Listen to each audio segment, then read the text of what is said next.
to unmute there. So And you now, make sure you're muted and sound turned down there. And then I was, yeah, yes. And then if I switch back here, Gosh, it's quite complicated. yeah. That's why I had to always go 20 minutes to like make sure. Yeah. Hello. But now, my voice is coming through here, not through here. My screen is showing. I'll just go outside and if you talk. Yeah, okay. It's something. Oh gosh, talking is my one great skill, and yet now I can't think of anything to say. Hi, I'm Georgie. I have a seminar planned that I've worked on extensively. Excellent. It's gonna be cake. Cake. Cake. It's two. Yeah. Great. Good time for cake. It'll be wonderful. Afternoon tea time. Afternoon tea time. My sense of time has been demolished over the past couple of weeks. I was going to say things about you. Your website. Is your website correct? Yep. Yeah. Is there anything else exciting? Any new awards or anything I don't know about that I should yeah. I do. And the L'Oreal one. Yep. And your hydroclimate 2K thing. Oh gosh. Yes. It's consumed my entire life. Down a little bit. We ran over Thursday and Friday just gone. I co-lead it. We ran a 40-hour rolling hackathon, which is because like we have people from 5 continents. So I started the hackathon at 8 a.m. on my Thursday, and Matt, who's in England, finished it at 5 p.m. on his Friday. And then people just like logged in and how long were you there for? Like maybe 19 hours. Okay. No, a bit less. Like I did long-ish but regular daytime days. Yeah. Cool. That's actually a good idea. Yeah, I mean, because we like these sort of groups, we've been doing this for a long time, like big collaborations with people from everywhere. That's what, like 50 people came over the 40 hours. Like on average, how many people would have been there? Very few what I was on because it was only Australians. So I think when during my day it peaked at about 5 people hacking at once, but we have like scheduled check-in times, and so the first of those was my 6 p.m. There must have been 15 or 20 there. Okay. Yeah, nice. That's lovely. And this is like to develop the like review paper, like models and types of paper. It's to proxy compile a database of proxy records. But so the last project like this that I was involved in, it took 5 years of hard work by a big team, because we collecting the records, which is a bit of work in itself, but then we put them in this particular data format. It's a bit finicky to deal with. And then the part that takes time is we attach interpretation, well, a lot of metadata, like a lot of just basic stuff, partly, but also interpretation metadata. So that's distilled from the publication. So for every record that is included, which would be, I don't know, more than 1,000, to read the paper and get the various ways that the author have interpreted the variability in their data, and then distill that to a sort of computer searchable term and enter that in a way that is. So that's why it takes a long time. Yeah, because that process is finicky. I don't know if you've done any database compilation bits. No. Doesn't feel like that much fun. And so like it's one of those things where like if you understand the process, it's straightforward-ish, but there's a very big technological hurdle to overcome for compilation, and then there's the like figuring out the logic of it, and it's quite complicated. It's a lot. Anyway, we've been going for about a year. We spent 3 years designing it, like it's all very community, which is a good thing. I think it just makes it compelling. Awesome. That sounds like a big effort. It's one of the it's one of those things where like I don't know, Matt or I will be the lead on the database part, but like however many citations it gets, it will not reflect the volume of work put in. Those things get a lot of citations though. The previous one I was involved in that came out in, I mean, a lot of citations in a paleoclimate context, nothing like model papers, but it's like 100 times and came out in 2019. Okay. And that's a lot for paleoclimate though, which is, I didn't see the paleoclimate people getting like all these nature and science papers all the time. Yeah, but they're not usually cited because they're cited in the paleoclimate literature, and paleoclimate research takes a long time.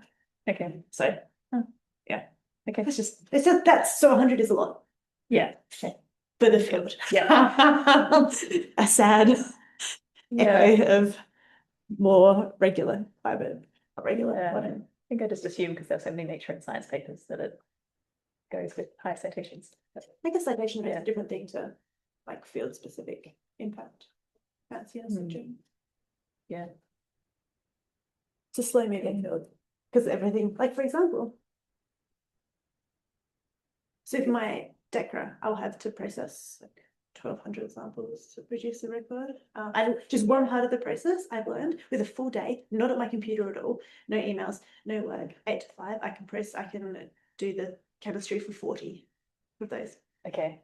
So, Some days. How many days is that? 30 or so, counting for issues. Okay. Yeah. Yeah. And that's So you'll be coming back to visit us then? I'll have to set it up later. Nice to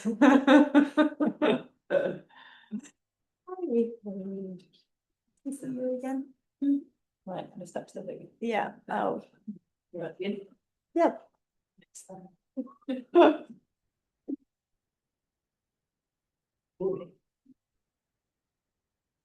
Get the machine fixed. It's unfixable, I think, other than by the actual company who produced it. So I think it will be posted to San Francisco. Let's try. I did try, and I learned a lot about the internal workings of the machine. Yes, yes. And I avoided sitting at my computer for a week, doing such boring things as, for example, putting together this seminar.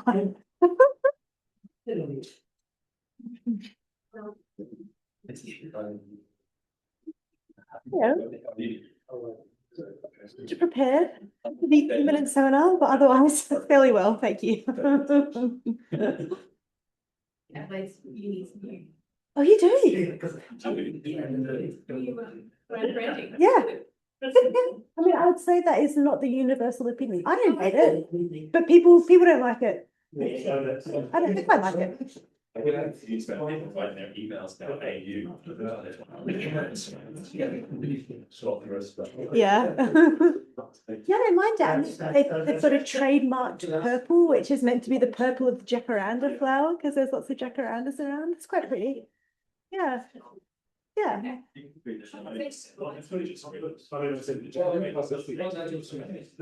Well, and also, so I think the difficulty with the logo is that it's quite similar to Aarhus in Denmark.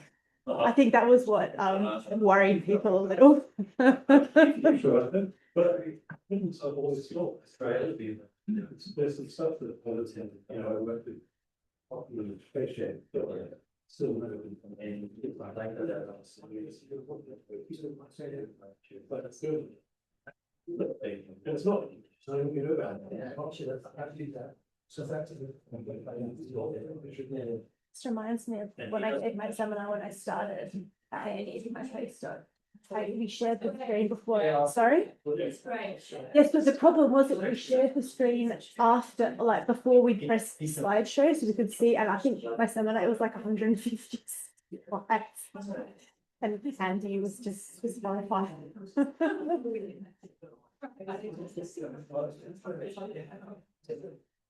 Okay. Yes.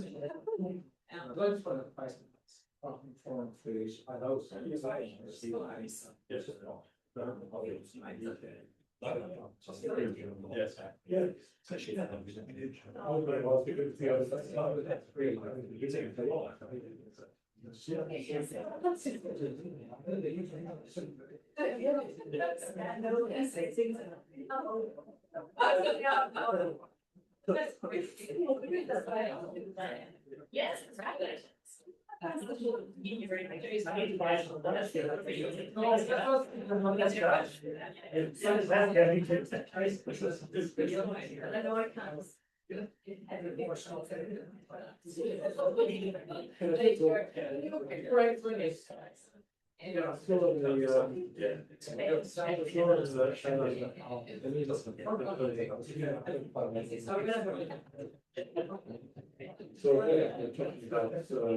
Yeah, that's the Hello, everyone. Thanks for coming. So I'd just like to start by acknowledging that we're meeting on the lands of the Ngunnawal and Ngambri people and to pay our respects to their elders past, present and emerging. So today, I'm very pleased to welcome Georgie Falster. So Georgie's currently a DECRA Fellow at Adelaide University. I'll just give you a bit of a background of where she's come from and all the amazing things she's done.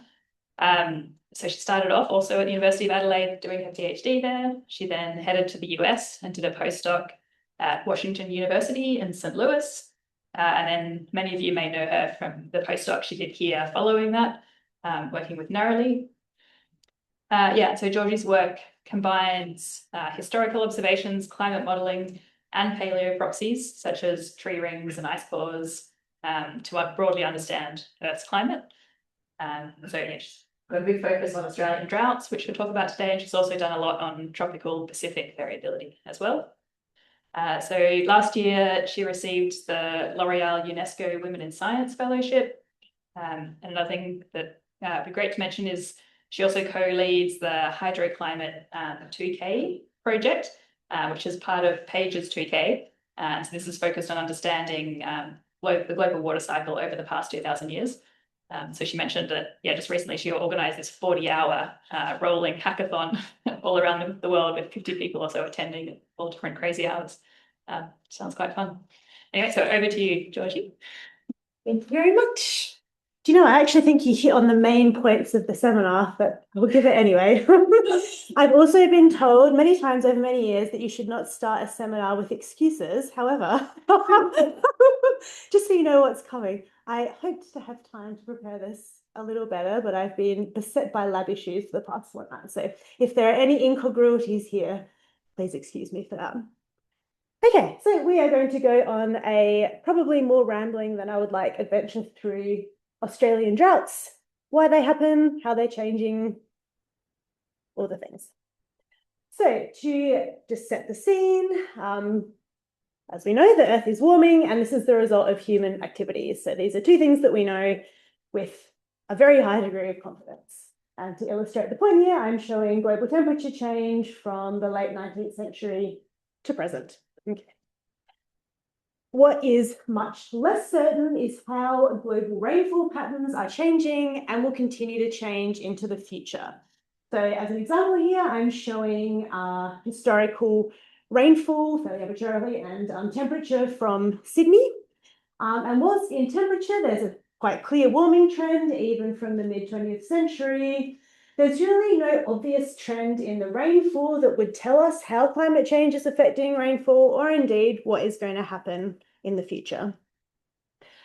But also keep in mind here that almost all of our direct observations of Earth's climate system were made after the Industrial Revolution. So after humans were already mucking around with Earth's climate system on a grand scale. We actually have very few direct observations of how Earth's climate behaves naturally on any time scale, short or long. And so sort of keeping this at the forefront of my mind at all times is how I approach my research.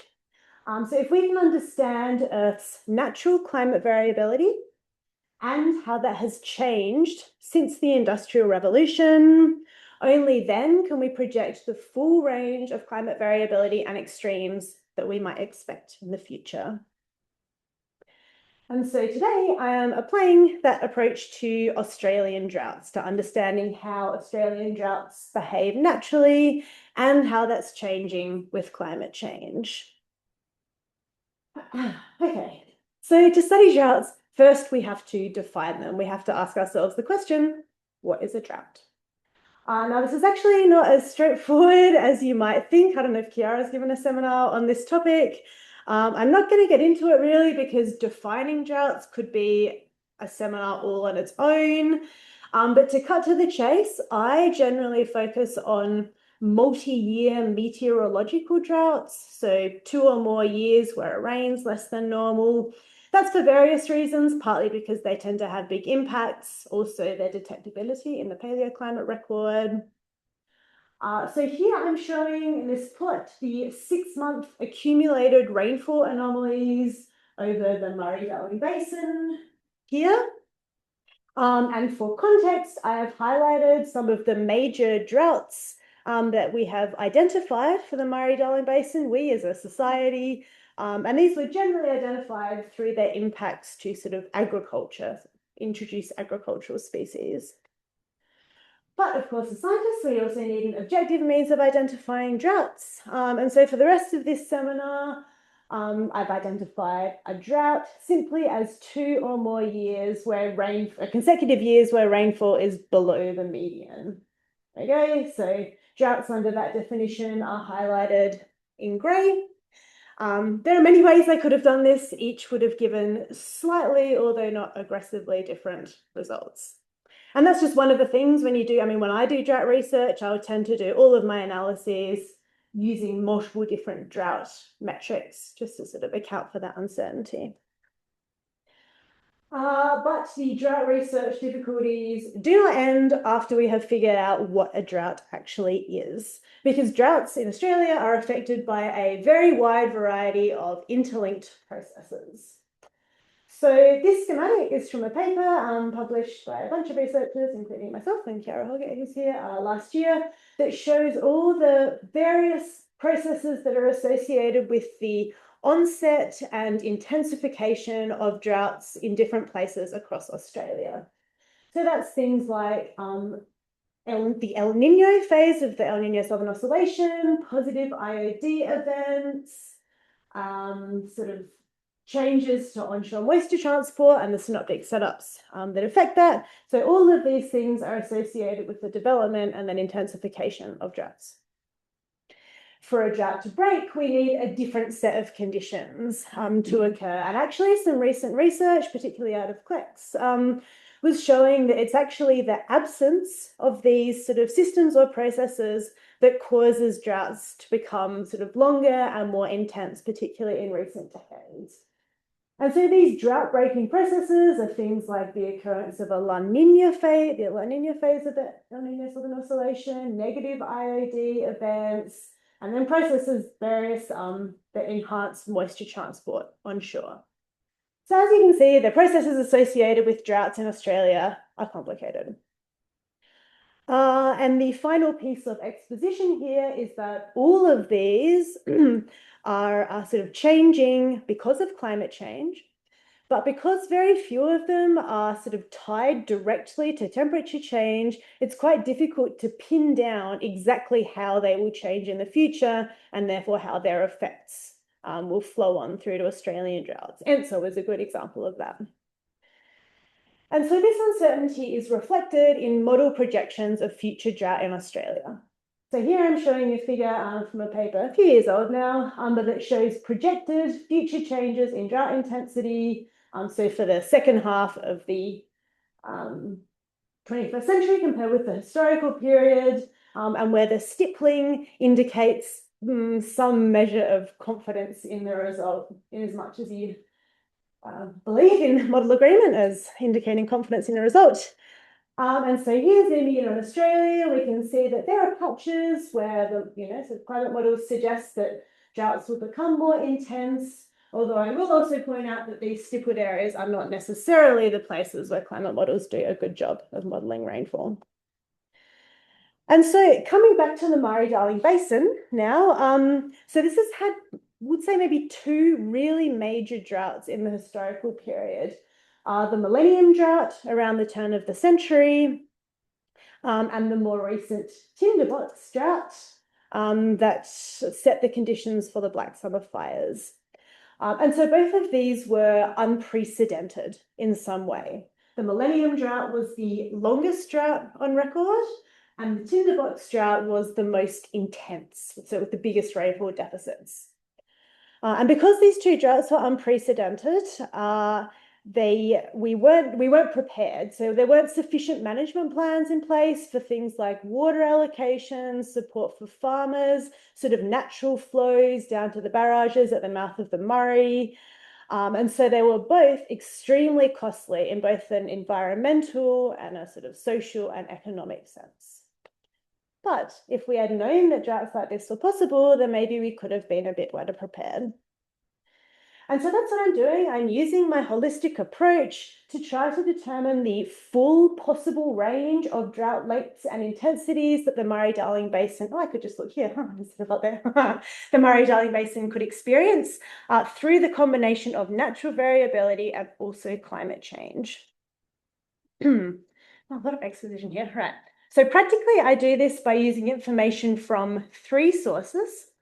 Weather observations, which are truthful or accurate, more or less, but have limited coverage in space and particularly through time. Our observations are short. Then climate models, which give us complete coverage of the climate system over any time period that we like, but do have some fairly egregious biases, particularly in the processes that are relevant for understanding Australian droughts. And also natural archives of climate variability, so things like tree rings and ice cores that Adele mentioned. That similarly, I mean, they're empirical, so they do accurately record something, although sometimes the connection to an actual meteorological variable is not that straightforward. And they also have extremely limited spatial coverage, but give us a much longer perspective. And so each of these data sources, yes, they have their drawbacks, but together, ideally, they can give us a better understanding of Australian drought and drought processes and how those are changing. As well as using different data types, we should also examine drought from multiple angles. I think you're starting to get a feel for how I do science here, which is a all angles approach. So if we want to understand droughts, we need to understand sort of their full range of variability, what causes droughts and what causes that variability, and how those things are changing. I'm going to change in the future. We can get into more detail here. So here are some of the things that can vary from drought to drought, like how long it is, the spatial extent, how intense it is, so how much rain is missing. In terms of the causes of drought, I already mentioned these, that there are many factors that contribute to drought onset and persistence, and these can be local, things like sea surface temperatures and sort of soil moisture, local weather processes, remote, things like ENSO and the Indian Ocean Dipole, and also global through the influence of external forcings like greenhouse gas forcing. And then, of course, we need to consider how all of these things are changing and how all of those changes will flow on through to drought variability. Okay, so there we go. These are the angles that I am currently taking with my research. So for the rest of this seminar, I will step through a series of specific examples, in each case showing what we have learned or are learning about Australian droughts from those various angles. And after each example, I will summarize the new insights that we've gained about droughts in a box that looks like this. Okay. So first, we're going to have a look at one of the big remote drivers of Australian droughts and how that's changing, which is the El Niño Southern Oscillation in the tropical Pacific. As to a bit more on why that's important, so this graphic here is taken from a big review paper that summarised mechanisms for droughts over Australia, published last year. And this shows the percentage of times a drought peak across Australia was preceded either by an El Niño event or a La Niña event, those 2 end-member phases of ENSO. And so you can see that it's quite often, but particularly along the East Coast and the Southwest, El Niño events are quite strongly associated with drought peaks. Whereas it's quite rare for La Niña events to be associated with droughts. In fact, they're more likely to show up and help to break the drought. And so the logic here is that if we can better understand ENSO and how it's changing, then by extension, we'll understand how these drought-promoting conditions are changing. And my research in this area actually focuses specifically on the atmospheric component of ENSO, which has its own name. It's called the Pacific Walker Circulation, where climatologically air rises over the Western Pacific warm pool, travels northeastward, aloft, cools and sinks over the Eastern Equatorial Pacific, and then floats back. Surface trade winds. During an El Nino event, like on the left there, the water circulation is weaker, more sluggish. During a La Nina event, everything sort of is dialed up a bit, everything goes a bit stronger. And because the water circulation is this really huge atmospheric phenomenon over the world's biggest ocean, it actually has a really close connection to rainfall in a lot of places. So in this map, I'm showing just simply the correlation of the strength of the water circulation with rainfall over land over past decades. And the stipples is where that's a significant correlation. And you can see its influence is quite strong around the Pacific Ocean basin, particularly around Australia, in the maritime continent. And so I spent a few years, particularly my postdoc in St. Louis, but also here at ANU, really digging into how the Pacific water circulation is changing because of climate change and, by extension, rainfall in all of these water circulation affected areas around the Pacific Ocean. And one of the ways that I did this was to reconstruct Pacific water circulation behavior over 800 years. And so that reconstruction I am showing here. And I did this to give us a long pre-industrial baseline against which to compare recent water circulation behavior. Now let's see. So sort of skimming over a lot of technical details here across two papers. I used a network of annually resolved paleoclimate proxy records here to produce this reconstruction. I very carefully accounted for uncertainty from several different sources, which is why this isn't a single line just showing the water circulation, but rather it's an ensemble of 5,000 different possible realizations of the water circulation's trajectory across the past 800 years. So that's why it's a sort of an envelope. Now, the most relevant finding, I think, for today's seminar is actually in the power spectrum. So just to step through this plot I'm showing here, I calculated the power spectral density for each of the 5,000 water circulation ensemble members and extracted just the significant frequencies. I did that for the pre-industrial and the industrial era parts of the record. And what I'm showing here is the difference in the proportion of ensemble members that have significant power in each period, so at each frequency. And so you can see here that there's quite a distinct loss of power at the higher frequencies. So that's a faster varying water circulation with a shift to variability at slightly lower frequencies.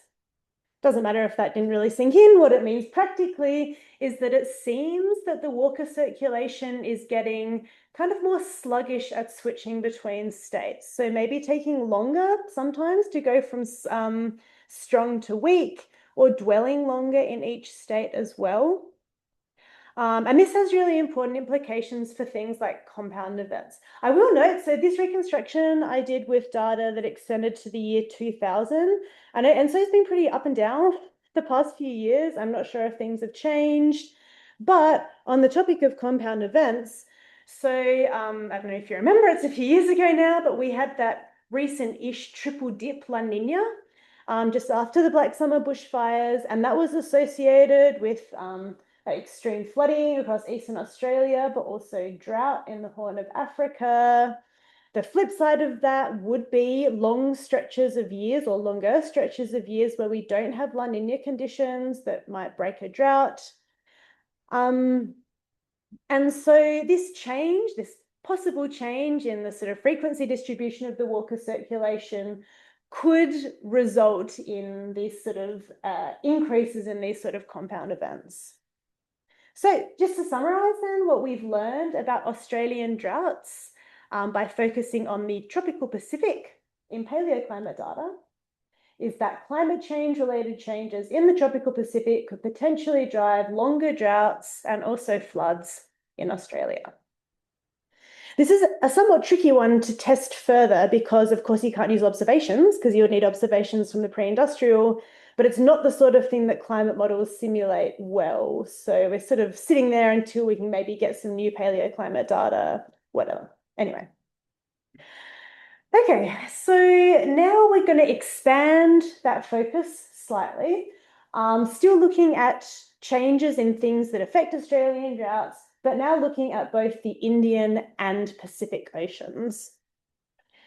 And the reason for that I'm showing you here, this is another graphic from that same drought review paper that shows the accumulated rainfall anomalies in the time since there has been either a La Nina or a negative IOD event.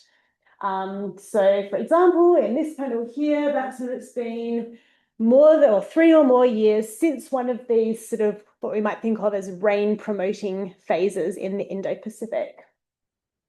So I'm looking into this in more detail. Specifically, I am currently, quite slowly, testing a hypothesis derived from the paleoclimate record, which is that drought or even mega drought occurrence in the mid-latitudes, so in Australia, also the northern mid-latitudes, are linked to changes in variability at the ocean surface temperatures in both the Indian and Pacific Oceans. And so that is shown in this graphic here, which summarizes information from high-resolution paleoclimate records, where as far as we can tell, I mean, there's not a huge amount of data, but it seems that in the first half of the last millennium, coral records suggest that sea surface temperature variability in both the Indian and Pacific Oceans was reduced. At the same time, there is evidence for dry conditions, more droughts, even mega droughts across both the northern and southern mid-latitudes. Then in the, and yes, it was about a 30% reduction in that sea surface temperature variability. Then in the second half of the last millennium, there's an increase in the sea surface temperature variability in the Indo-Pacific. And at the same time, we see paleoclimate evidence for wetter conditions, fewer droughts across the mid-latitudes. And so I have set up a series of climate model experiments to try to test this. So to investigate this hypothesis, I'm using one of the RSES suite of climate models that I'm sure you're all familiar with, having been to many seminars here at the RSES. So I'm using the RSES ESM Earth System Model 1.5. And I've sort of tweaked it into a series of different configurations to try to mimic these conditions. Specifically, I've sort of played around with the model such that the magnitude, so I run simulations where the magnitude of tropical Indo-Pacific sea surface temperature variability is increased or decreased by 30 or 60% relative to pre-industrial variability. And then done that and then run the simulations for 500 years, which is about how long you need to get reasonable statistics on long droughts and even mega droughts. So these maps just show the total sea surface temperature range. The area where I prescribed the sea surface temperature variability is the bit that isn't blanked out there. And this summarizes the 4 experiments. So with 60 or 30% reduced sea surface temperature variability, and the same but increased. And then I compared those to a control as well. And so this one here with 30% reduced sea surface temperature variability is the one that is roughly equivalent to what might have been the case in the first half of the last millennium, where we saw those drought conditions across the mid-latitudes. So this is still underway. It's maybe stalled a bit as I've been working on the lab work for my DECRA. But I'll just show you some example results. And so what I've done is I've taken, so all of these simulations I've run for 500 years. So I've extracted rainfall data from around Adelaide, which is where I'm currently based, then calculated annual total rainfall for each of the 500 model years, used my method to identify when droughts occur, and then tallied up both the length and the range and the severity of all those droughts and plotted the sort of distribution of drought lengths and severities that occur. So here to start, I'm showing what am I showing here? Drought lengths in each of these different simulations where they range from 2 years, that's by default, I'm looking at multi-year droughts, up to 13 years, I think is the longest drought that occurred. And so what's the median drought length across all these simulations is essentially the same. There are some differences in extremes here, where we get longer droughts when sea surface temperature variability is either reduced or increased a little bit. But then if the change is more extreme, then that comes back down again, even further than in the pre-industrial. This is showing the same thing, but instead of drought length, it is the severity of the drought. So the total amount of rain that didn't fall during the drought compared to the long-term average. Again, there's not a huge amount of difference in the median drought severity, but similarly, the more severe droughts only seem to happen in the 30% sort of increased or reduced cases. And I mean, yes, so this is just one really long and severe drought in each case, but think this is only 500 years. That's actually not, a surprising number of really extreme droughts, to occur in that amount of time. And so with this very crude first pass sort of analysis that I've thrown together, it does look like these simulations are maybe showing something similar to what is shown in the paleoclimate data, although there is much more work to be done here to analyze these properly. Nevertheless, to summarize what we have learned about Australian droughts by examining the changes to tropical Indo-Pacific sea surface temperature variability in climate models, is that it's possible that natural variations in Indo-Pacific sea surface temperature variability could bring longer or more severe droughts than we've experienced in the past century or so, even without any contribution from climate change. Okay, so now we are staying in model world for a little bit, but now looking specifically at drought characteristics in Australia using existing climate model simulations. So what I've used here is a suite or an ensemble of climate model simulations where those models have run a simulation of the past millennium. So there were 12 models when I did this work that are available that had this simulation of the past millennium. So I'm showing an example of those here. Little bit of trivia for those who don't spend a lot of time working with climate models is often so that's the name of the model there in the text, and often they contain some information about the particular group that ran the model, like the Beijing Climate Centre, CSIRO here, the Hadley Centre in the UK, Max Planck Institute. Well, that makes it easier to remember which is which. And so what I've done with this suite of long model simulations is to have a look at how Australian droughts look under pre-industrial forcing conditions, and particularly when we have 1,000-year-long simulations of that, and see how that compares with droughts in the industrial era of those simulations. And so when we're asking this question, what could droughts look like? There are many aspects of the drought that we could examine. Things like the length of the droughts, the overall proportion of time that is spent in drought, as well as the intensity and severity, so how much rain is missing. In the interests of time, we're going to have a look just at drought length, so at the average length of a drought and the maximum possible drought length.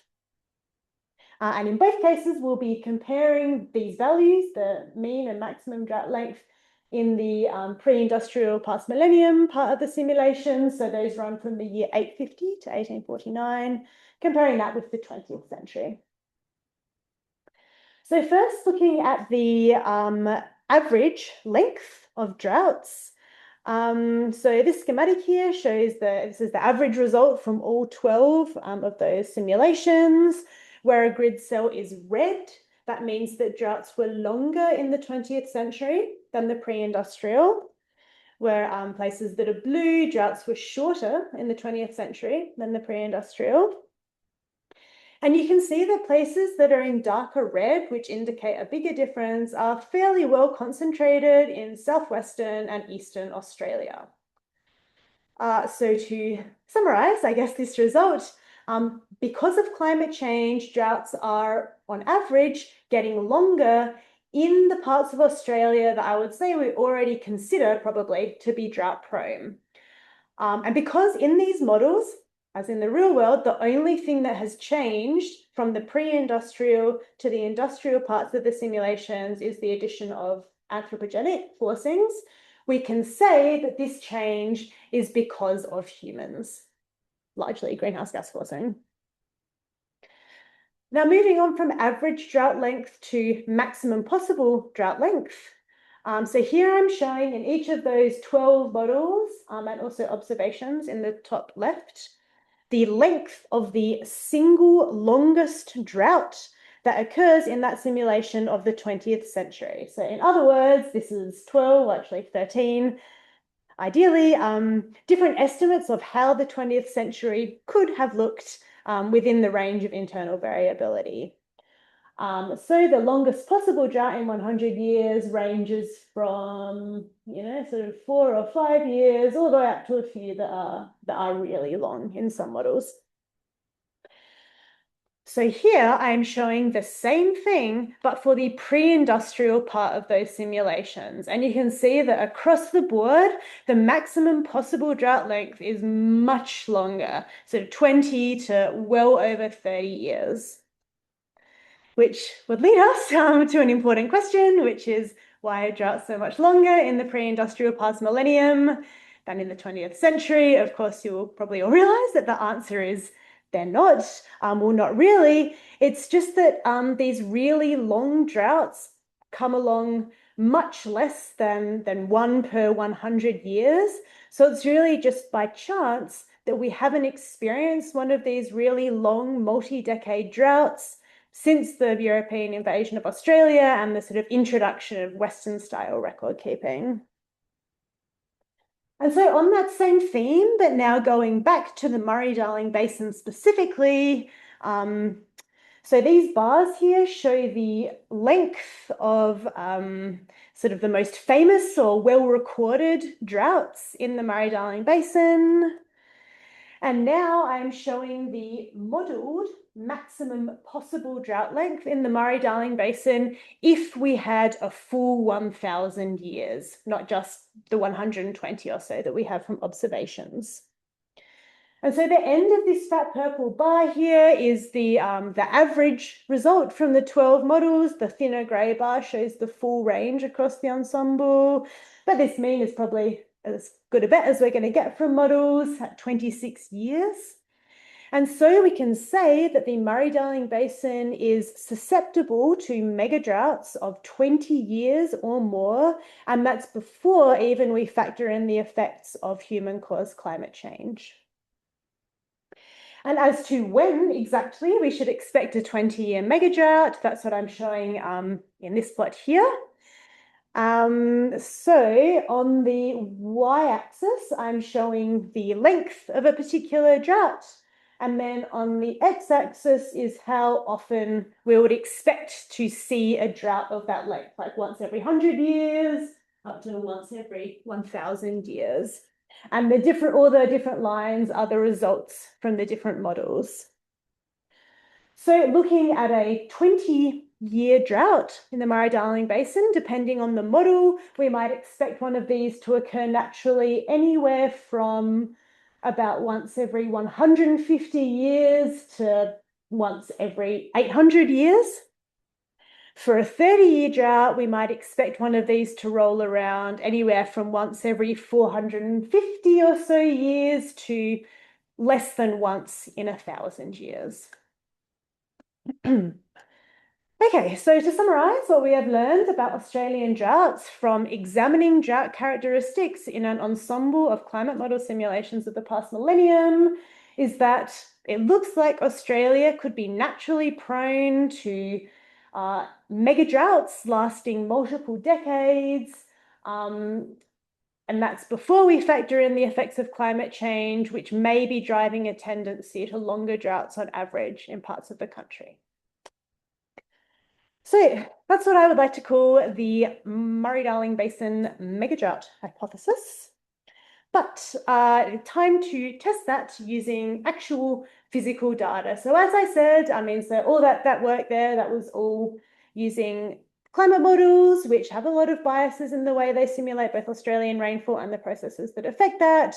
So when we have this sort of, Australia's prone to mega droughts, it's good to test that using some empirical data.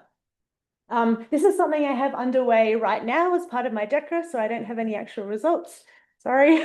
But in brief, I will be using the characteristics of tree rings to reconstruct, hopefully at least a century or two of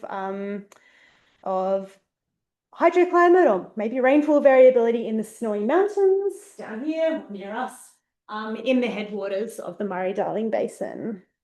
I'm not the first to use this approach. So there is one really lovely tree ring record from southwestern WA that showed quite clear evidence for mega droughts in that part of the country. So sort of similarly, multi-decade mega droughts, longer than that. Actually, that showed that the sort of historical period in WA, although I know they're on quite a rapid decline, that was starting from quite a high base point, sort of wetter on average than the past sort of 700-800 years. Anyway, so that's a lovely record, but unfortunately we are extremely light on relevant records for sort of our part of the country. So the tree that I'm using for this is Eucalyptus pauciflora, the snow gum, from which we've taken a whole lot of very thin cores that don't hurt the tree. I say we, I mean Matt Brookhouse over in the Fenner School. And he has cored some of these snow gums that are several centuries old, which is good news for potentially developing a new paleoclimate record. Really skim over the whole field of dendroclimatology, which is sort of producing information about past climate from tree rings. Over past years, Matt Brookhouse has determined over at Fenner that the width of the annual rings that these snow gums produce is quite closely tied to summer moisture availability. So in their growing season, BPD specifically. Also, the width of so that darker wood there, that's the wood that the tree lays down right at the end of its growing season to sort of protect itself against the coming winter. We call that late wood. And the width of that late wood band is actually very closely correlated with temperature. I am currently, as part of my DECRA, looking into the oxygen isotopic composition of that wood, which should give us some more detailed information about the actual processes that bring precipitation to the area. And so together, those two proxies, so summer moisture availability or VPD, and also something about moisture transport, should give us some quite detailed information about local rainfall processes. And ultimately, we'll produce at least 1 century, but ideally multiple centuries eventually, record of these features by taking what we know about these modern tree ring climate relationships and then applying that over the length of the entire record, however long that will be. I mean, the initial record I produce will be about 115 years, which is still a lot longer than observations. In any case, assuming I can get some time at some point to work on the long course, with long records from these trees, we would be able to see both if there have been any really long or intense droughts over the past centuries, which might indicate that that is something we could see again in the future, but also if and how the climate in this area in the Snowy Mountains has changed. And that's simply by comparing the pre-industrial and the industrial era portions of the record. Okay, so no conclusions on this yet. This is the one part of this seminar I got time to update, which is what I was doing in Fenner yesterday, which was processing those samples, ready to send them through the mass spectrometer. Maybe I'll come back in a few years with some more results.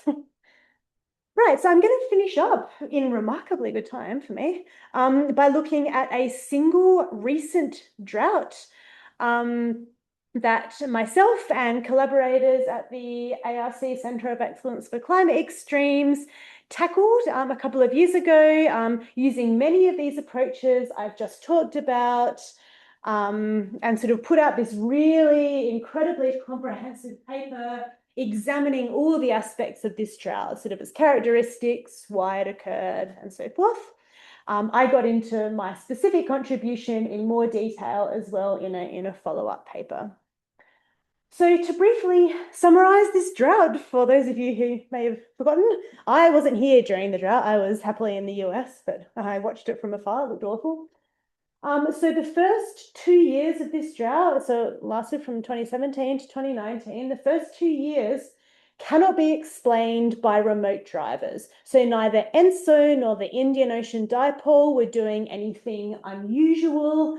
It was simply that sort of whatever combination of sort of synoptic setups were happening over those 2 years meant that rainfall that would ordinarily fall over the Murray-Darling Basin was diverted further up the coast.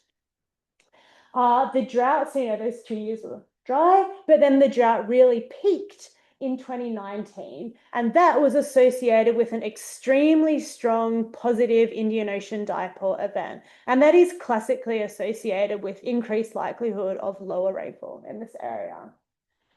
And so this was sort of the area, so the drought was focused here in Eastern Australia. It had been kind of preconditioned by 2 quite dry years. So the soil was dry, and then there was this incredibly dry, hot year in 2019 with record high vapor pressure deficits, so incredibly dry soil, and that was what set the conditions so perfectly and problematically for the Black Summer fires.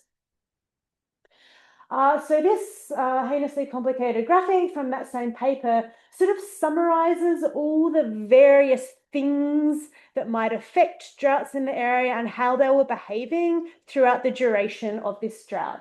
So we've got time from 2016, so 1 year prior to the drought, through the 3 years of the drought and out the other end, when there were the big drought-breaking rains, as well as a La Nina event. And so you can see here, for example, this sort of summarizes the potential drivers of that drought. So for the first couple of years, not a lot happening with the IOD or ENSO, but those really kicked in the final year of the drought. And in the top, you can see the gradual progression, for example, of looking at 1, 2, 3, the fourth factor down is the level of the water table, so that takes a little bit longer to respond. Probably started declining a little bit by the end of 2017, but then a much more rapid and severe decline as the rains continued to not fall. You can also see a progressive decline in soil moisture, increased vapor pressure deficit, and so forth. So all of these different factors kind of combine into a perfect storm. Let's say a lack of perfect storm, oh, that's a bad joke, to produce, by the end of the drought, rainfall anomalies that were outside the full expected range of natural variability in Australian rainfall, and therefore must have required a nudge from climate change. And believe it or not, that's actually what I'm showing with this graphic here, which came from this paper here, creatively titled "How Unusual Was Australia's Tinderbox Drought?"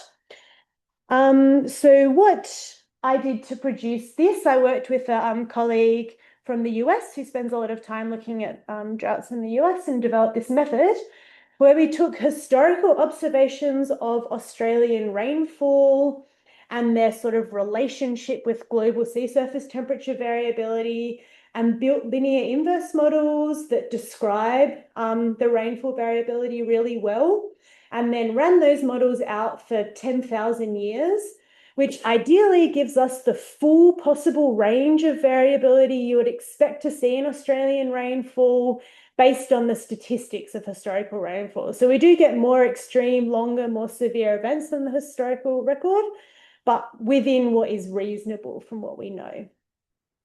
And so on the left, The violin and box plot shows the full expected possible distribution of rainfall anomalies that we could see over the Murray-Darling Basin, given if we had 10,000 years of rainfall records. Then in the middle, that's the same thing, except the full distribution of 2-year accumulated rainfall anomalies. And then the same thing, but for 3-year accumulated rainfall anomalies. Then the color points show the observed deficits during the tinderbox drought. So here, these are for each of the 3 individual years of the drought. They are the deficits in each of the individual years. So you can see 2019 had the biggest deficits. Then here are the deficits over the 2-year combinations.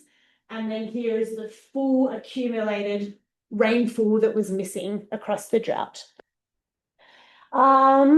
Let's see.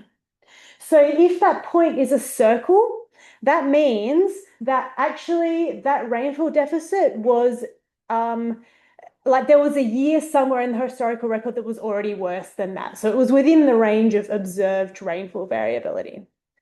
If it is a square, that means it's outside the range of observed rainfall variability. So it was the driest year on record. However, it is in the range of what we would expect from these linear inverse models that we produce. So it's something that we could have foreseen happening just from the statistics of Australian rainfall. We just hadn't observed it. So that's a square, and then a diamond is unprecedented in the historical record and outside the expected range of variability. And therefore, something else had to be happening, climate change. So here we can see that although 2019, it was more extreme than anything we could have, than anything recorded, with gauge data, still within the plausible range of natural variability. But the accumulated deficits over the full range of the drought are beyond anything we could have predicted or expected. Okay, so to summarize what we've found from looking at this recent very severe drought, is that it's actually increasing air temperatures really contributed to the effects of that drought, because they're getting sort of more thirsty, more moisture is being sucked back into the atmosphere. And also my analyses and a couple of others suggest quite strongly that climate change is already affecting how Australia experiences drought. Okay, so, oh my God, I finished early. That's unprecedented. So this is my conclusion, I guess, which is that not one single one of observations, paleoclimate or climate models, I personally would say alone, are sufficient to fully understand future Australian drought risk. But together they can give us sort of enough insights, hopefully, that we can be prepared for future droughts. And by examining droughts from many different angles, we can say quite a few different things. I'm not going to read these. You can look at them if you like. And so otherwise, I will leave it here. Thank you for your attention, and I'll take questions. Thanks very much, Georgia. That was great. Do you have any questions? No. So the snow gap up to 19, surely that's going to be dominated by whether the rainfall is like water in summer or snow in winter. Is that the signal you're looking for? Would you expect it to get in the way? So I have done quite a bit of background work on this. So looking into the observed precipitation, Delta 018.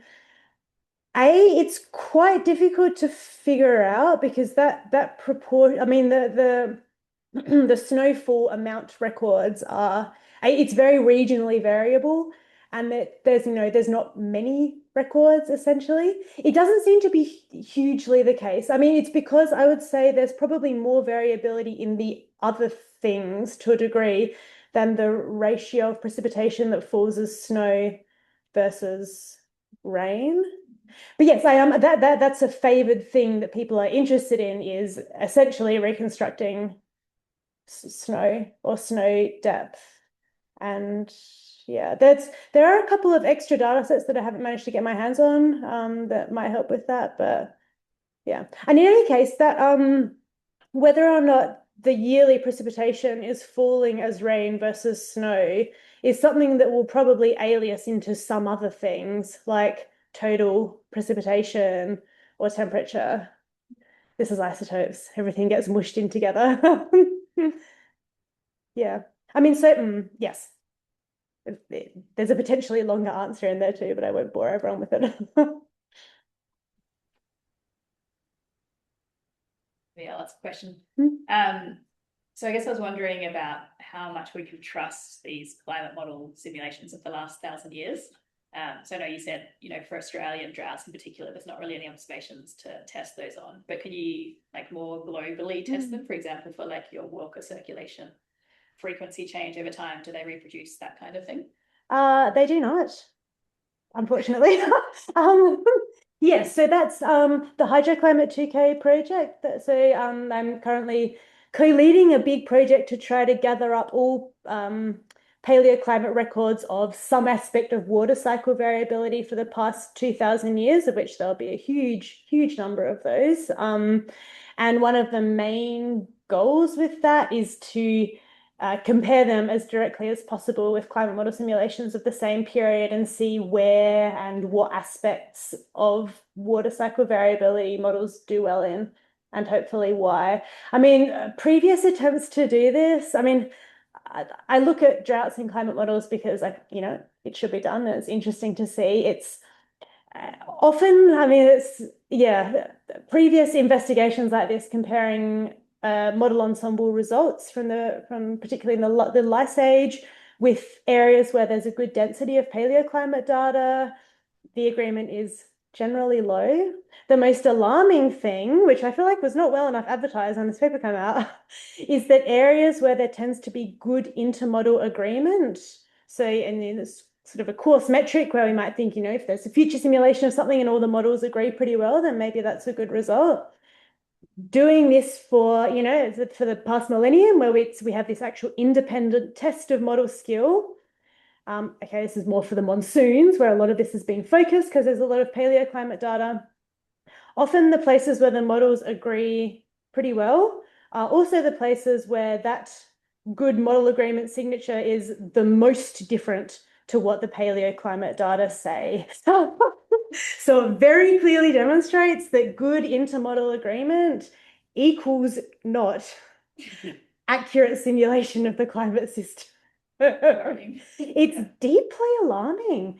But when you sit through, conference sessions through of good model agreement, so we have good confidence in this result.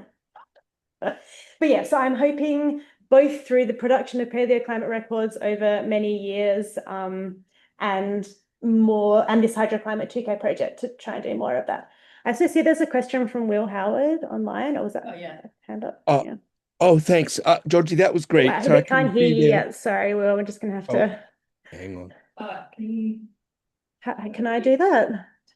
Let me lower my hand. Oh, I can I get out of, this sharing? Sorry, we're just trying to do some technical stuff. That's all right. Oh, we can hear you now. Yeah.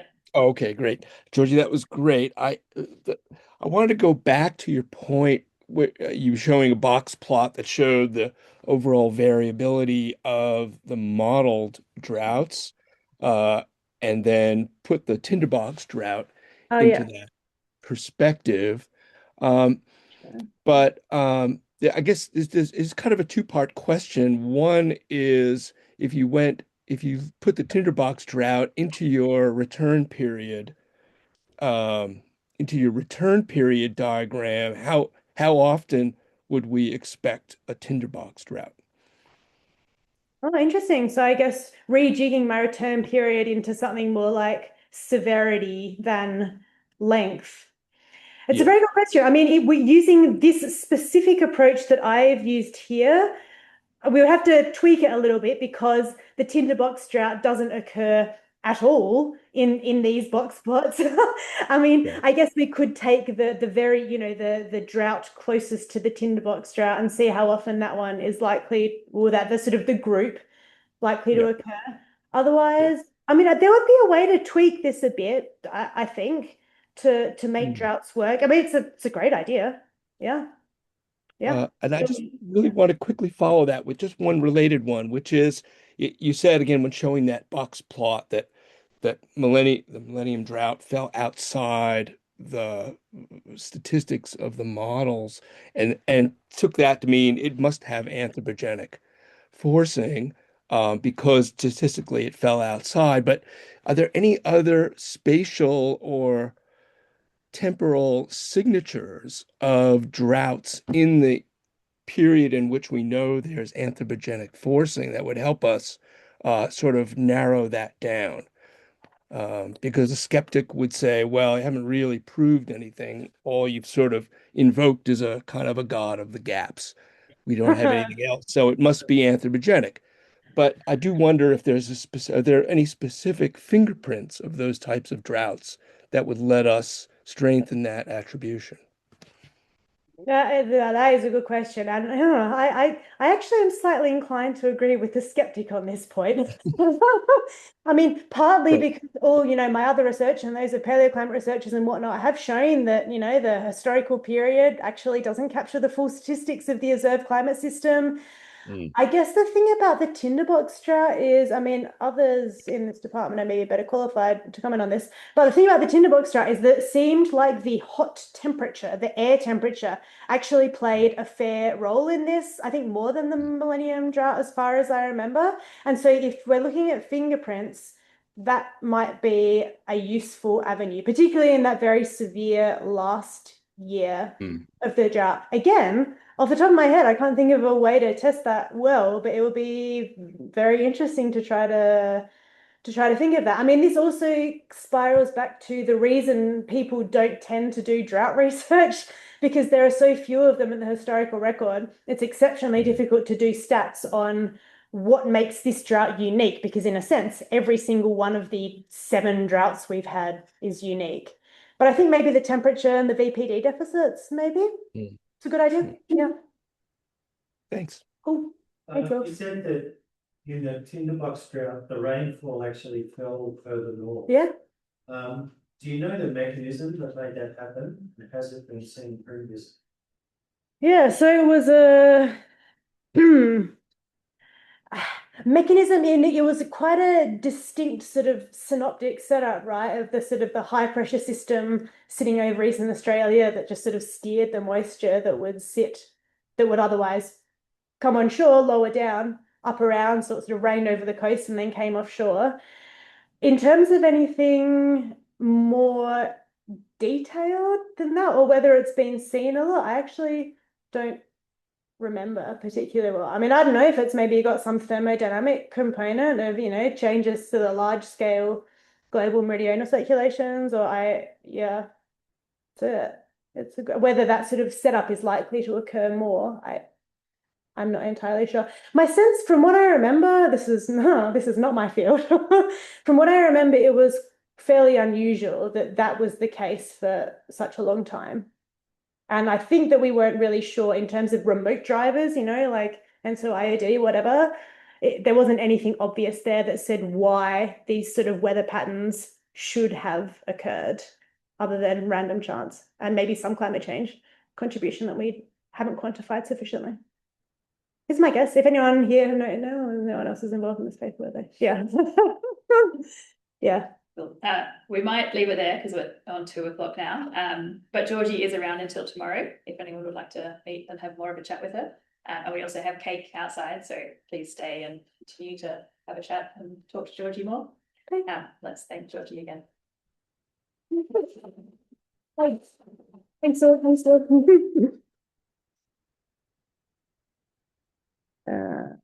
Lee.